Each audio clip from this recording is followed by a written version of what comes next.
암소가 송아지를 2마리 낳습니다. 이 주인이 송아지 이름을 각각 금동이와 은동이라고 지어줬습니다. 이 송아지가 이제 자라서 코를 뚫을 때가 됐습니다. 콧뚜레를 할 때가 됐는데 금동이가 주인한테 간청을 합니다. 주인님, 제발 제 코는 좀 뚫지 말아주세요. 너무 힘들고 아플 것 같아요. 그러자 주인이, 이놈아, 코를 안 뚫으면 넌 망아지가 돼. 못 쓰게 된다. 코를 뚫어야 된다. 아닙니다. 저는 열심히 일하겠습니다. 저 은동이보다 2배로 일할 테니까 제발 좀 나는 코 좀 안 뚫어주세요. 그러자 주인이 그 부탁을 너무 간절히 원하니까 들어줬습니다. 그래, 너는 좀 안 뚫어준다 하고 은동이만 뚫었습니다. 그래서 이 금동이는 자기 약속대로 열심히 일했습니다. 곱절로 일했어요. 쟁기도 메고 또 열심히 이제 멍에도 매면서 열심히 일했습니다. 그렇게 열심히 일을 하다가 어느 날 꾀가 나기 시작했어요. 이 끝도 없는 일, 너무 힘들다. 꾀를 부리면서 이제 일을 안 하고 도망 다니기 시작했습니다. 주인이 붙잡으러 오면은 뒷발질하면서 오히려 주인을 발로 걷어찼습니다. 여러 가지로 말썽을 자꾸 부립니다. 그런 어느 날 이 금동이가 보이지를 않아요. 그래서 은동이가 물어봅니다. 주인님, 금동이가 왜 보이지를 않나요? 어디 갔나요? 걔는 너무 말썽을 부려서 도살장으로 갔다. 한 우화입니다마는 자유가 무엇인지를 우리에게 말해주고 있습니다. 자유의 이중성이죠. 자유는 소중한 것이긴 하지만 또 자유는 곧잘 남용될 수도 있습니다. 우리 인류 역사는 자유를 쟁취하는 여정입니다. 미국 버지니아주가 영국 식민지로 있을 때입니다. 여러 가지 납세를 시키고 이 식민지 국민에게 부과를 줘서 그때 하원의원이었던 패트릭 헨리는 이런 말을 했습니다. 나에게 자유를 달라. 그렇지 않으면 죽음을 달라. 그렇게 외치면서 결국 자유를 쟁취했습니다. 좀 후에 1789년 프랑스 혁명이 일어났습니다. 프랑스 혁명의 구호는 3가지입니다. 자유와 평등과 박애. 결국 프랑스 국민들도 자유를 쟁취했습니다. 우리나라는 일제 지배 아래 있지 않았습니까? 그때 1919년 민족 독립선언서를 제정했습니다. 그 서두는 이렇습니다. 오등은 자해야 조선의 독립국인가?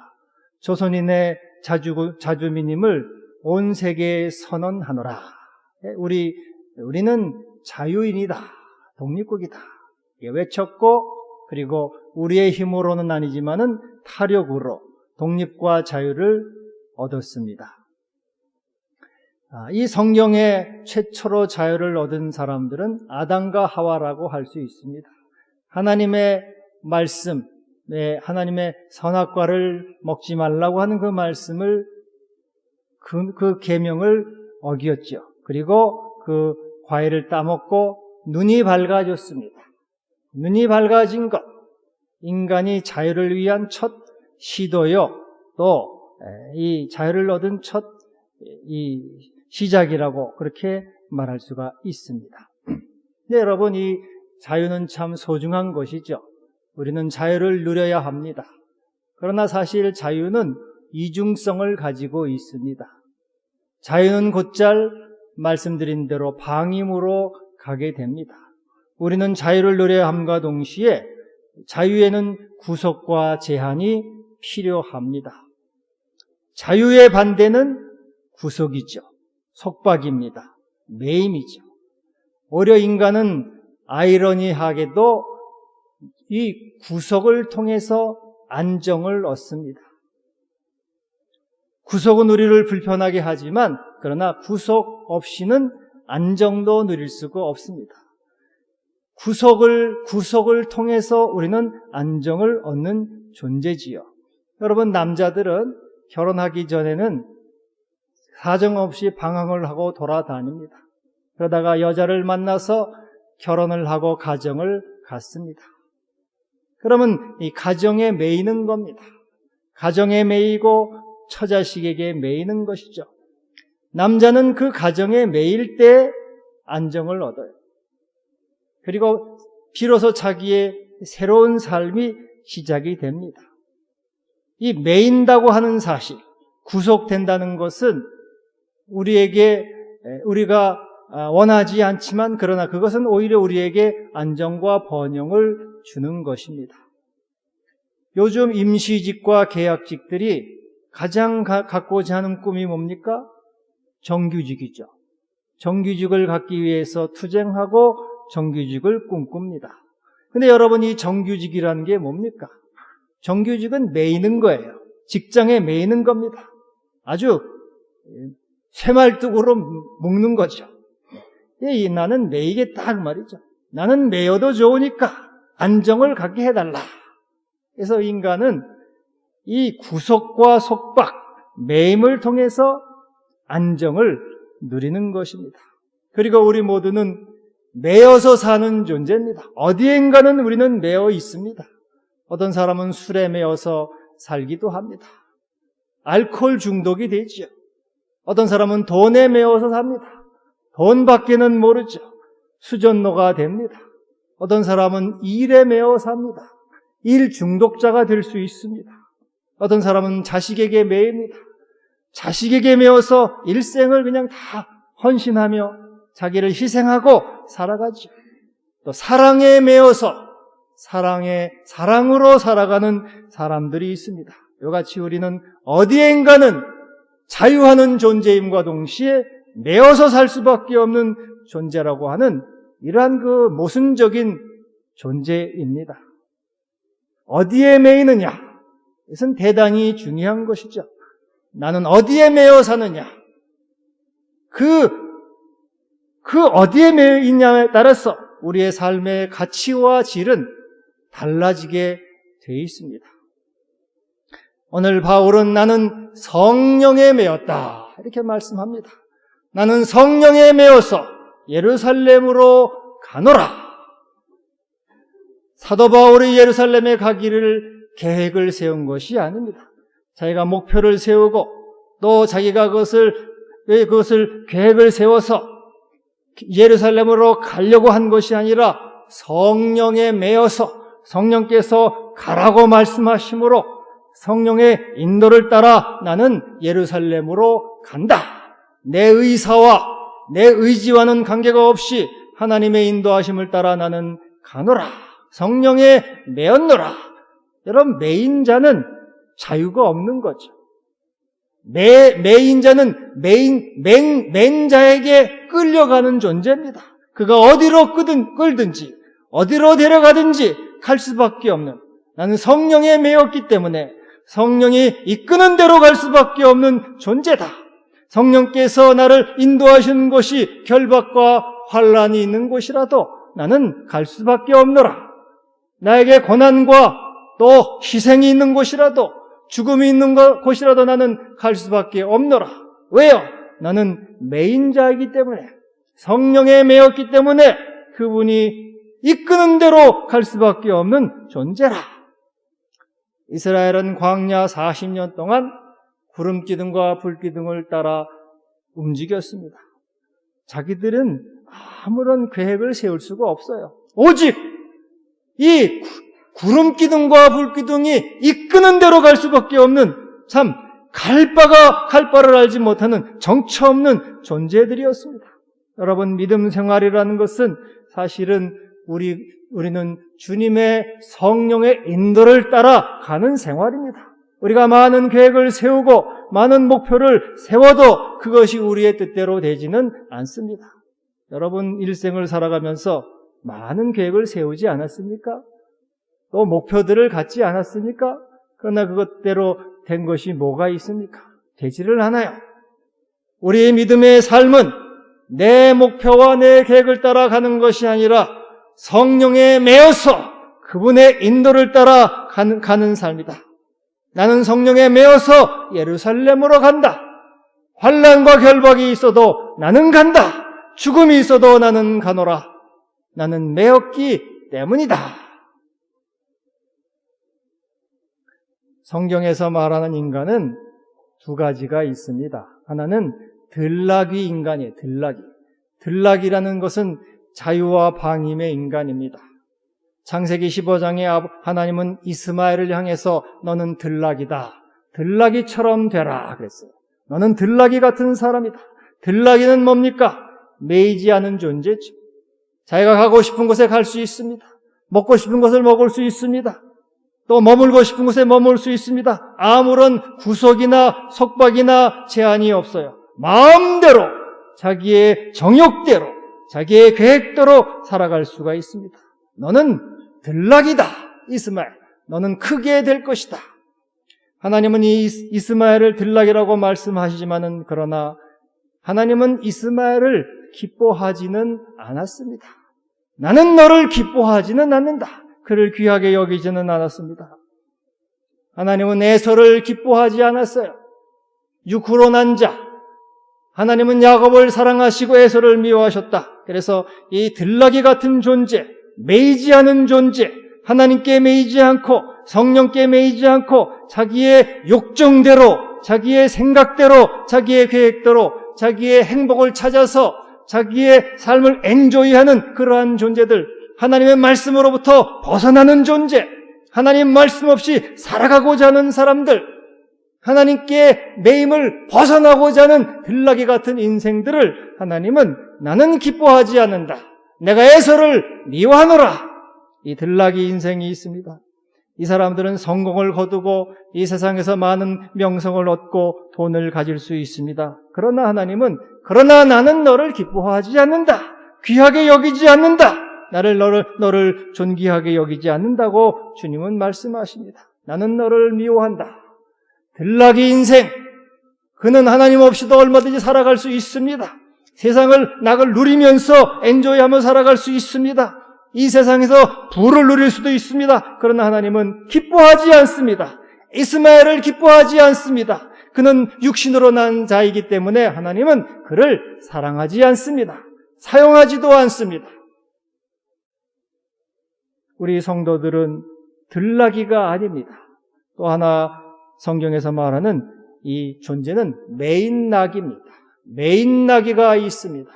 우리 주님이 말씀하십니다. 저 건너편 마을로 가라. 거기 가면은 매인나귀가 있으니 풀어서 끌고 오너라.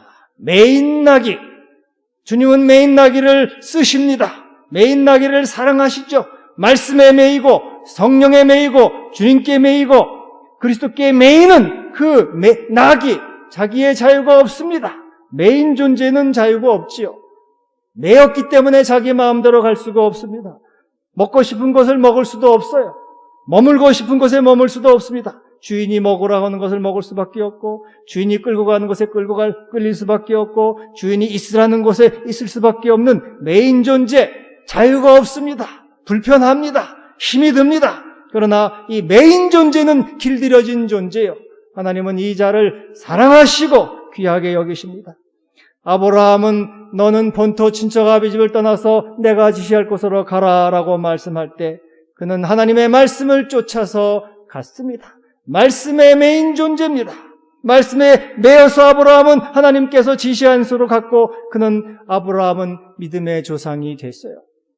매인 존재를 하나님은 쓰시고 그를 귀하게 보시는 겁니다. 마리아에게 나타나서 너는 네가 잉태하여 아들을 낳을 것이라. 이름을 예수로 하라. 그때 마리아는 나는 주의 여종이오니 말씀대로 내게 이르오지이다. 마리아는 주의 말씀에 매여서 순종하고 복종했습니다. 이 말씀에 매인 마리아를 우리 주님은 구주의 어머니가 되는 성모 마리아가 되는 놀라운 영광을 주셨습니다. 우리 주님도 하나님의 사랑에 매였습니다. 우리에게 사랑에 매여서 이 땅에 인간이 되셔서 오셨고 십자가를 지셨습니다. 수치스럽고 부끄러운 십자가를 지시고 죽임 당하셨어요. 사랑에 매여서 주님도 희생을 당하신 것이죠. 그러나 우리 주님은 구주가 되셨습니다. 매이는 자를 주님은 쓰시는 것이에요. 들나귀 같은 존재, 자유합니다. 자기 마음대로 얼마든지 살아갈 수 있습니다. 그러나 하나님은 그를 귀하게 보지 않아요. 매어있는 존재, 부담을 느낍니다. 어렵습니다. 고난의 길을 걸어갑니다. 그러나 이러한 사람을 주님은 귀하게 보시고 쓰는 거죠. 바울도 처음에는 매인 존재가 아니었습니다. 그는 율법의 의의를 따라서 살아갔어요. 율법에 의해 바리새인의 의의를 따라서 살아갔습니다. 그는 예수를 대적하는 자, 교회를 핍박하는 자가 됐습니다. 그러나 그가 다메섹에서 주님을 만난 다음에 주님께서 그에게 말했습니다. 바울아, 바울아, 사울아, 사울아, 네가 말이 뒷발질하기가 네게 고생이라. 뒷발질하기가 네가 고생이라. 네가 매이지 않았기 때문에 지금 고생이구나. 너는 나에게 매인 존재가 되라. 말씀에 매이라. 성령에 매이라. 바울은 이 순간 성령에 매이고 주님께 매인 존재가 되어서 일생을 은혜의 복음, 생명의 복음, 그리스도의 복음을 위해서 살아가는 이방인의 사도가 되었고 하나님 앞에 귀한 사도의 존재가 됐습니다. 여러분, 우리는 매이는 것을 싫어하지요. 내가 왜 매여? 나는 자유하다. 그러나 우리는 성령에 매이고 하나님의 매이고 말씀에 매임으로써 비로소 주님이 우리를 귀하게 보시는 겁니다. 여러분, 매인 존재가 되기를 바랍니다. 이 성령에 매이는 삶은 사실은 고달퍼요. 쉬운 삶이 아닙니다. 어려운 거예요. 고난과 희생이 따릅니다. 어떤 분이 그런 말을 해요. 새벽 기도를 가면은 좋긴 한데 하루 종일 머리가 아프대. 하루 종일 머리가 아프고 집중이 안 된다는 거예요. 그래서 기도를 안 하고 그냥 자연적으로 살면은 더 기분이 좋고 더 편안하다는 거예요. 물론 여러분, 그렇습니다. 기도 생활 안 하면은 편안하지요. 그러나 편안한 게 좋은 것은 아닙니다. 쉬운 길이 바른 길은 아니에요, 여러분. 운동선수가 연습하지 않고 편안한 길을 갈 수는 있습니다. 그러나 좋은 선수는 되지 못합니다. 좋은 결실을 얻을 수는 없습니다. 농부가 씨를 뿌리지도 않고 밭을 갈지도 않고 쉽게 쉬운 길을 걸어갈 수는 있습니다. 그러나 아무런 결실을 얻을 수는 없습니다. 우리는 주님께 매어서 좁은 길을, 믿음의 길을, 사명자의 길을 걸어가는 것입니다. 이 바울은 사명자의 길을 걸어갔어요. 내가 은혜의 복음을 전하는 일을 마치려 하면은 내 생명을 조금 더 귀한 것으로 여기지 아니한다. 사명자로서 매인 것이죠. 여러분, 주님의 사명에 매이기를 바랍니다. 내가 주의 사람으로서, 주님의 자녀로서 나에게 주신 사명, 때를 얻든지 못 얻든지, 듣든지 안 듣든지 전하라고 하는, 너는 내 증인이 되리라고 하는 그 사명자로서 매인자가 되는 것입니다. 좁은 문으로 들어가는 것이 생명의 문이 되는 것이에요. 주님이 말씀하십니다. 좁은 문으로 들어가라. 그 길이 생명의 길이니라. 그것은 찾는 자가 적다고 주님이 말씀하십니다. 이 베니인이라고 하는 이제 유대인 목사인데요. 이 사람이 성령의 기름 부으심이라 하는 책을 썼어요. 거기서 하나님의 성령의 기름 부으심은 3단계가 있다 그랬어요. 제일 낮은 단계는 문둥병자의 기름 부음. 이 레위기 14장에 보면은 문둥병에 걸렸다가요, 이제 나은 사람이 있어요. 문둥병은 부정하기 때문에 성 밖에 쫓겨나서 삽니다. 낳게 되면 이제 다시 성 안으로 들어오는데요. 나은 사람은 제사장에게로 가지요. 그래서 제사장이 이렇게 보고서 낫다고 보면은 거기다가 이제 짐승의 피를 뿌려서 짐승의 피를 그에게 뿌립니다. 그리고 예식을 행하고 그것을 거친 다음에 정하게 됩니다. 그리고 다시 성 안에 들어와서 정상적인 삶을 살아가는 것이죠. 우리 모두는 문둥병자와 같이 부정한 자들입니다. 하나님을 떠나서 죄악 가운데 부정한 존재들입니다. 그러나 우리가 주님을 믿음으로 말미암아 주님의 보혈로서 정결함을 받은 존재가 됐습니다. 이 주님을 믿음으로 성령께서 우리 가운데 임재하심으로 성령의 기름 부음을 받았습니다. 그래서 우리는 예수를 주님이라 부르고 하나님을 아버지라 부릅니다. 이것이 문둥병자의 기름 부음에 우리 모두는 예수를 구주라고 고백하는 그 기름 부음을 받아서 이제 고백하는 믿음을 갖게 된 것이죠. 이 첫 번째 단계입니다. 초보자, 유치원생에게 여러분들이 예수는 주님이시다 그 고백을 하고 살아가는 것은 첫 번째 단계를 통과한 겁니다. 두 번째 단계는 제사장의 기름 부음이 있어요. 제사장은 구약시대의 제사장은 성전을 관리하는 자입니다. 성전에서 촛불도 켜고요, 또 향단에 향불도 켜고요, 떡상에 떡도 올려놓고 성전을 관리하는 자가 이 제사장입니다. 근데 구약시대의 성전은 다 사라졌어요. 이제는 없습니다. 그래서 바울은 이제 성전은 없고 우리 몸이 성전이다. 너희 몸이 하나님의 성령이 거하시는 하나님의 전인 줄을 알지 못하느냐. 그래서 우리 몸이 하나님의 성령이 거하시는 성전이에요. 그래서 종교개혁자들은 만인 제사장, 우리 모두는 다 성령을 모시고 성령을 우리가 이 몸된 성전을 관리하는 제사장들이다 하는 만인 제사장을 얘기했어요. 그래서 우리는 날마다 우리 심령 속에 성령님과 교제하고 그분의 인도를 받고 그분을 사랑하고 그분을 따라가는 제사장의 기름 부음을 받아야 되는 것이죠. 우리가 다만 예수를 주님으로 고백하는 것에 그쳐서는 안 되고 날마다 주님과 교제하고 주님을 따라가고 그분의 뜻을 이루어드리는 제사장, 우리를 관리함으로 하나님께 영광을 돌리고 감사를 드리는 제사장의 기름 부음을 받아야 된다 하는 것입니다. 여러분의 몸된 성전을 하나님의 전으로서 거룩하게 관리하는 주님의 좋은 제사장이 되기를 축복합니다. 그리고 또 하나는 왕의 기름 부음이 있다. 왕의 기름. 여러분, 왕이라는 건 뭡니까?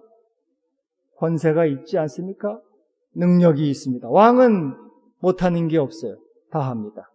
권세와 능력 있는 자가 왕입니다. 왕의 기름 부음은 능력을 행합니다. 귀신을 쫓아내고 병든 자를 고쳐주고 죄악을 이기고 자기를 이기고 세상을 이기는 권세와 능력을 가진 자죠. 이 하나님의 이 왕의 기름 부음을 받아야 된다라고 말하고 있어요. 근데 왕의 기름 부음을 어떻게 받느냐?